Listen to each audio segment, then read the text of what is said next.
y'all. Welcome back to another episode of In the Kitchen with Baker Girl. Thank you, Jesus. It is another beautiful day to be in the kitchen. Now, today I am really excited because I'm going to be starting a sourdough starter series about how you make a sourdough starter. First of all, what is a sourdough starter? Then how you make a sourdough starter. How do you start the starter? How do you maintain it? And how do you know when it's ready to bake with? So that's what I'm going to be doing in this sourdough starter series. So if you are interested in starting your own sourdough starter, please like and subscribe to my channel so you don't miss out on this very interesting and popular and necessary topic. Now, before I get started, I do want to give a shout out to my sweet crew in Texas, Miss L, for suggesting the series, because you never know what people may be interested in, and you never know what might be something that somebody is looking for that they can find useful. So I appreciate all of those comments, because you don't know what your viewers are interested in and what they want to see. So I thank you, Miss L from Texas, for that suggestion. And as promised, here it is.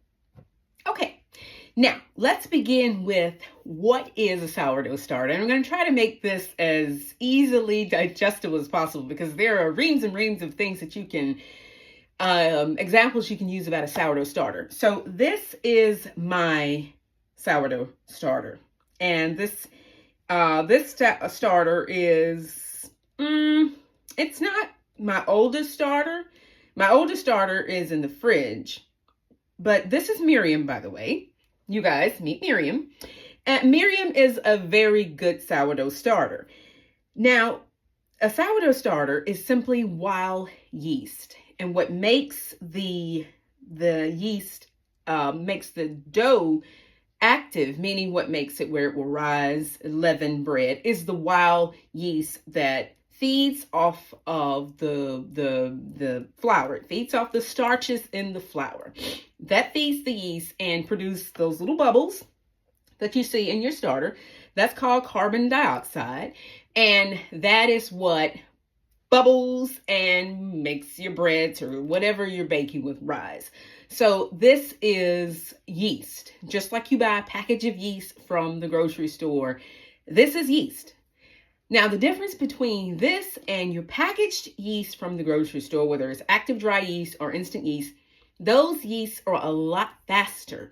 So whereas with a sourdough starter, it could take 4 hours, 5 hours, 12 hours, 20 hours for a loaf of bread, or whatever. The bigger it is, the longer it'll take it to rise. So if you're doing, you can do a 1-day sourdough pizza crust.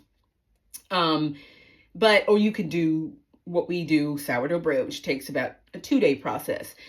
The thing about the packaged yeast is a lot quicker, because you can have pizza in 2 hours on the table, done. But what those yeasts, the packaged yeast, they lack flavor. And this is where sourdough starter come in. It's a slow food. It's actually one of the oldest slow foods in the world, but it has more flavor because it takes time to develop not only the leavening, but also the flavor. So whereas you can have pizza crust and you can have your pizza on the table in 2 hours if you're using the packaged dry yeast, with the sourdough starter, you won't have pizza on the table in 2 hours, but you will have a very flavorful pizza dough that has way more flavor than the packaged yeast. So there's always a trade-off depending on, how much time you have or what you're trying to make, whether you use sourdough starter or you use packaged yeast. Now, I use some of both. However, I have to confess, I use more sourdough starter than I use packaged yeast.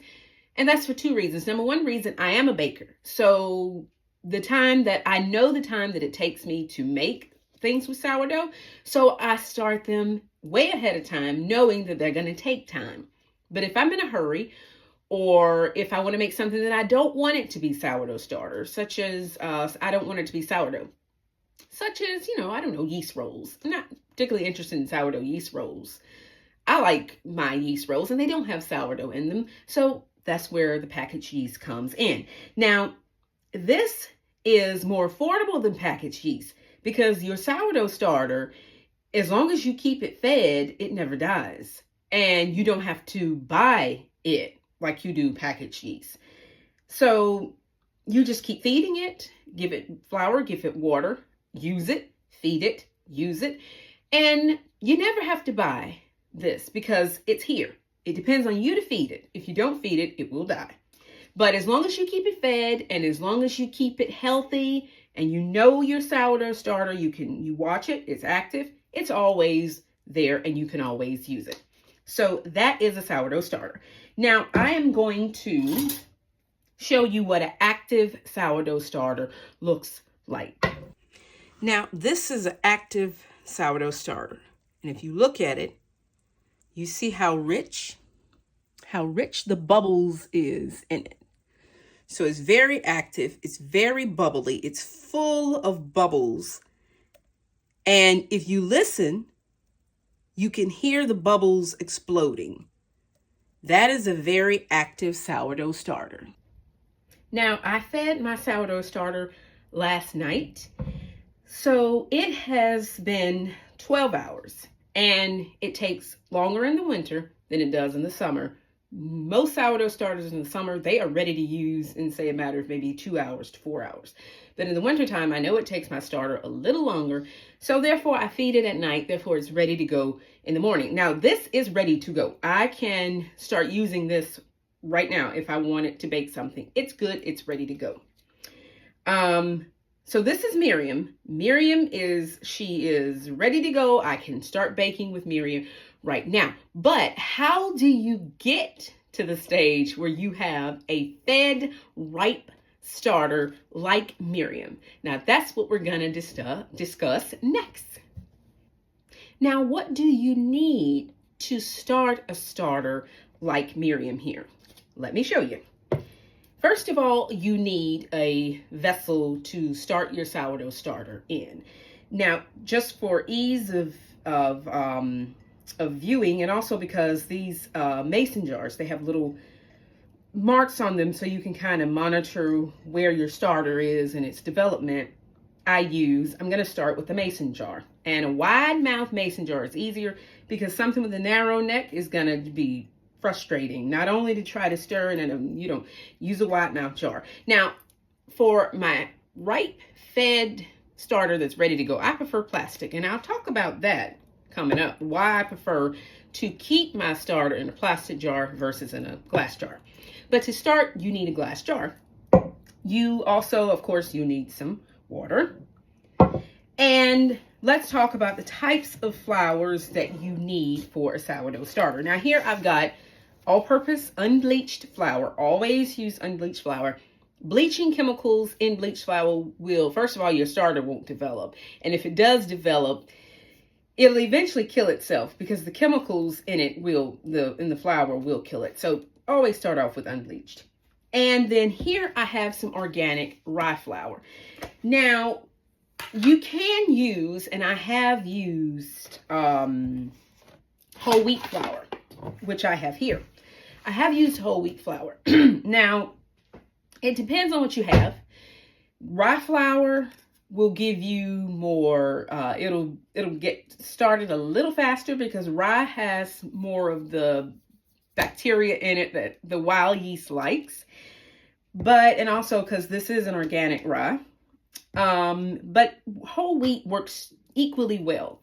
So if you don't have rye, use whole wheat. I mean, it's fine. As a matter of fact, I started out Miriam with whole wheat flour. So you don't have to use rye flour. You can use whole wheat flour. And you won't use as much whole wheat or rye as you will the all-purpose. Now, it's like a 3/4 to 1/4 ratio of the greater being the all-purpose unbleached flour and the lesser quarter being the rye or the whole grain flours. So those are the flours that you need. I don't suggest that you use bread flour to start a sourdough starter. For the simple reason being, bread flours are very high in protein. They're higher in protein than your all-purpose. And number one, it's not necessary. And number two, I have had a starter that I fed with bread flour, and I did a side-by-side comparison of the two. After my bread flour sourdough starter, oh, it was good, it was working, it was active, but then after a while, it died. And I couldn't revive, like nothing that I did revived that starter. It just died. So my suggestion would be, I've never had any success with using bread flour, not to maintain a starter. So my suggestion would be to leave the bread flour for the actual bread making and start your starter with regular all-purpose flour. Now, it doesn't have to be an organic all-purpose flour. My rye flour just happened to be organic, which I keep in small amounts because I don't bake with a ton of rye. It doesn't have to be organic, but it should be unbleached. Like as I said earlier, you don't want to use unbleached for anything. You don't want to use bleached flour for anything. That sounds harsh, but really, we don't want bleached flour in our kitchens. I don't. So my suggestion has always been unbleached, no matter in what direction you're heading to. So now we know what we need to start a sourdough starter. Let's start the starter. And one more thing I did mean to mention in terms of what you need. You need something that's breathable to cover your starter to start with. You don't want to cover it with the plastic or any sort of lid right now because it needs to pick up the wild yeast that's floating around in your kitchen. Wild yeast is everywhere, and you want it to pick up that wild yeast that's floating through the air, especially if you bake. If you bake in your kitchen, you have lots of lovely wild yeast running around in your kitchen. You want that to go into the starter and get into the sourdough starter, because that's what the point. You are literally capturing wild yeast and putting it into flour, and that is what's going to ferment it. So at this point, don't cover the jar with anything that won't allow it to breathe. So hence the cheesecloth. You can also use beeswax wrap because it doesn't create a super tight seal. Now, speaking of wild yeast, this jar, just by virtue of it being out, so to speak, it's out. It's not locked away somewhere in some sort of airtight vault. There's plenty of little things that's running around on it anyway, which is good. And by the way, speaking of, you need a spatula or something to stir your starter with.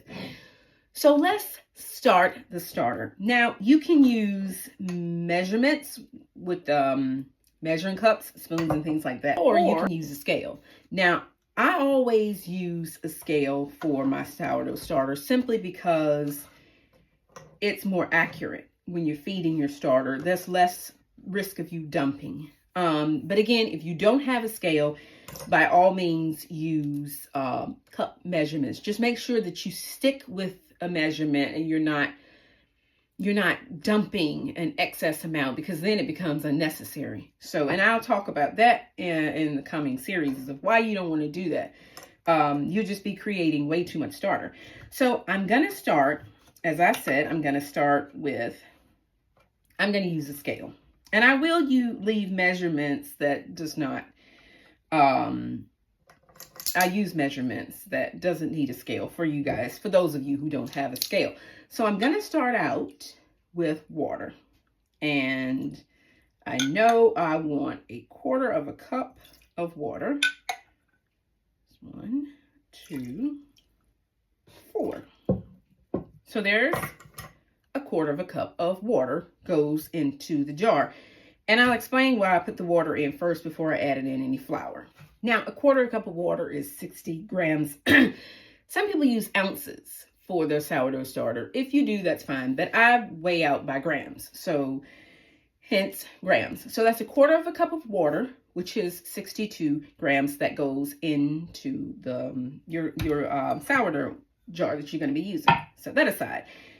Now, let's move on to the flour, because you're using equal parts of flour to water. Now, as I said, where we live, I have learned that I need less water than an equal amount. So I would use, say, 1/4 cup of water minus a couple of teaspoons. That's just because of the altitude where we live. And you will learn these things about your starter as you go along. But whether it's me or anybody else, when you're starting a sourdough starter, start off with equal portions because you don't know how your starter will work. You're just starting it. You don't know it yet, and it hasn't developed to be anything yet. It's just some flour and some water in a jar. As you go along with your starter, you'll learn this starter likes more flour than water, or this starter likes more water than flour. That's a knowledge you'll develop as you continue to feed your starter. So since this is a new starter, I'm going to start out with equal parts flour and equal parts water. So as I have 1/4 cup of water, I need 1/4 cup of flour. I need 62 grams of flour. So I'm going to start off with my flour. And that would be, as I say, it's more all-purpose than your rye. So I'm going to go ahead and, first of all, I'm going to tear out my scale. There we are. And then go ahead and add in my flour. So that's one tablespoon of flour. 2 tablespoons of flour. And 3 tablespoons of flour. And now I need 1 tablespoon of my organic rye flour. As I said, you can use whole wheat just so long as it's a whole grain. That's the point. Not necessarily the type of flour, but that it's a whole grain, because that has more to feed your sourdough starter than your all-purpose. So let's go ahead and add that in there. There we are. And because I'm doing this by measurement, I need more flour. That's why you go by measurement, then you go by, there we go. Okay. That's why it's a good idea to weigh things, because flour dips and scoops differently each time. So if I had just been going by my tablespoons, I wouldn't have enough flour. Okay, so let's set my flours aside, set my scale aside, because I'm done with my scale. That's the only time you need the scale for it, is when you're feeding it. And then let's just go ahead and stir the flours and the water together. Just give it a nice stir. And there we are. Give it a good stir. It'll look funny. It'll look like some batter, which is essentially what you are making. It should look like a funny batter, and that is what you're making. So just stir that together. Now, the reason why I added the water in here before I added the flour, if you add and this just comes from years of baking and putting flour and water into things. If you add the flour before you add the water, you can end up with some dry pockets. And with the glass, some of those dry pockets are hard to get all in there to get it out. So I always add my liquid in, and then I add my dry in. And it just saves me a lot of stirring. And as you can see, I don't have to stir anymore. It's already stirred because it mixes better that way. So here is my starter, and it's nicely fed, and it's a little thick. Now, I can add more water, a couple of drops more water, which I may add just a few drops more water, just a bit, because you don't want it to be runny. So that's literally like a half a teaspoon of water. But as I say, this will depend on your altitude.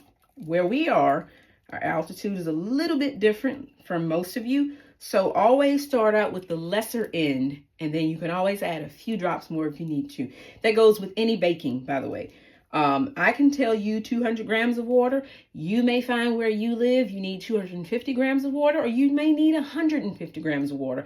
That depends on your location. So never add all the liquid to any recipe that it states, because you can end up adding too much, or you may need more. Okay, so this is the sourdough starter. I'm going to set that aside. And the reason why I didn't scrape it on the jar, because you want to keep the edges of the jar clean. Otherwise, it can make your cheesecloth stick in an unpleasant way. So this is the starter. It's finished.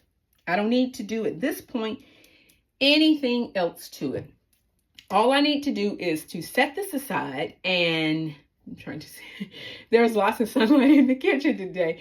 All I need to do is set this aside in a warm place and let it ferment.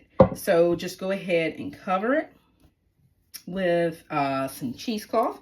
And I'm actually going to take, one of my bagels and put over it, just because this will slip off easily. But you can use a rubber band, or you can tie a piece of kitchen string around it. I find a rubber band or something like this a little easier, just because I can slip it off a little easier.